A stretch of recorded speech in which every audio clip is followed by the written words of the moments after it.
Self defence को लेकर लोगों में कई भ्रांतियां हैं।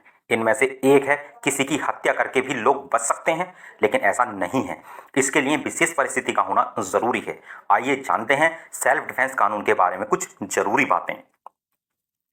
सेल्फ डिफेंस से मतलब है कि कोई व्यक्ति अपने शरीर या प्रॉपर्टी को बचाने के लिए फाइट कर सकता है, लेकिन कानून कहता है कि कोई भी व्यक्ति अपने बचाव में दूसरे को उतना ही नुकसान पहुंचा सकता है जितना उसके बचाव के लिए जरूरी था। आईपीसी की धारा 103 के अनुसार लूट, रात को घर में सेंध लगाना, आगजनी और चोरी आदि की स्थिति में अगर जान का खतरा महसूस हो तो आक्रमणकारी की हत्या करना न्याय संगत होगा। भारतीय दंड संहिता की धारा 96 से लेकर 106 तक की धारा में लोगों को सेल्फ डिफेंस का अधिकार दिया गया है। सेल्फ डिफेंस के दौरान अगर किसी पर गोली चलाई गई तो ये सिद्ध करना होगा कि गोली चलाए बिना खुद की जान नहीं बच सकती थी। अगर कुछ अपराधी हथियारों के साथ किसी घर में लूट या फिर चोरी के इरादे से घुसते हैं तो ऐसे में निश्चित तौर पर घर के मालिक की जान को खतरा होता है। ऐसी सूरत में घर का मालिक जान माल की सुरक्षा के लिए अपने लाइसेंसी हथियार से भी गोली चला सकता है, और अगर इस गोलीबारी में किसी अपराधी की मौत हो जाती है तो घर का मालिक अपनी आत्मरक्षा की दलील दे सकता है। इसके बाद अदालत यह देखेगी कि क्या वाकई अपराधी हथियारों से लैस थे या नहीं। अगर वह सेंध मार चोरी के इरादे से घर में घुसता है तो ऐसी स्थिति में उस पर गोली चलाना सेल्फ डिफेंस के दायरे से बाहर होगा, क्योंकि ऐसी सूरत में उसको रोकने के लिए उसे डंडे आदि से मारकर भी बचाव हो सकता था। क्या डिफेंस में मौत भी माफ है? क्या डिफेंस में हत्या करना भी माफ है? आईपीसी की धारा 96 के तहत आत्मरक्षा की बात कही गई है।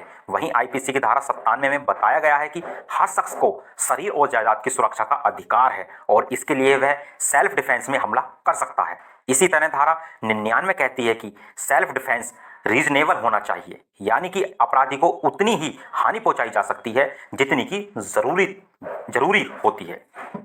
धारा 100 के अनुसार सेल्फ डिफेंस में अगर किसी अपराधी की जान भी चली जाए तो बचाव हो सकता है।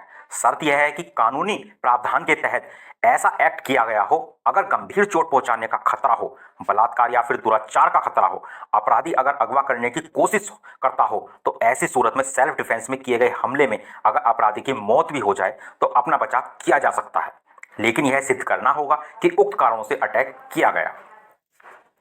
परिवार पर हमला कानूनी हाथ में लिया। परिवार पर हमले पर भी परिवार पर हमला करने पर भी कानून हाथ में लिया जा सकता है।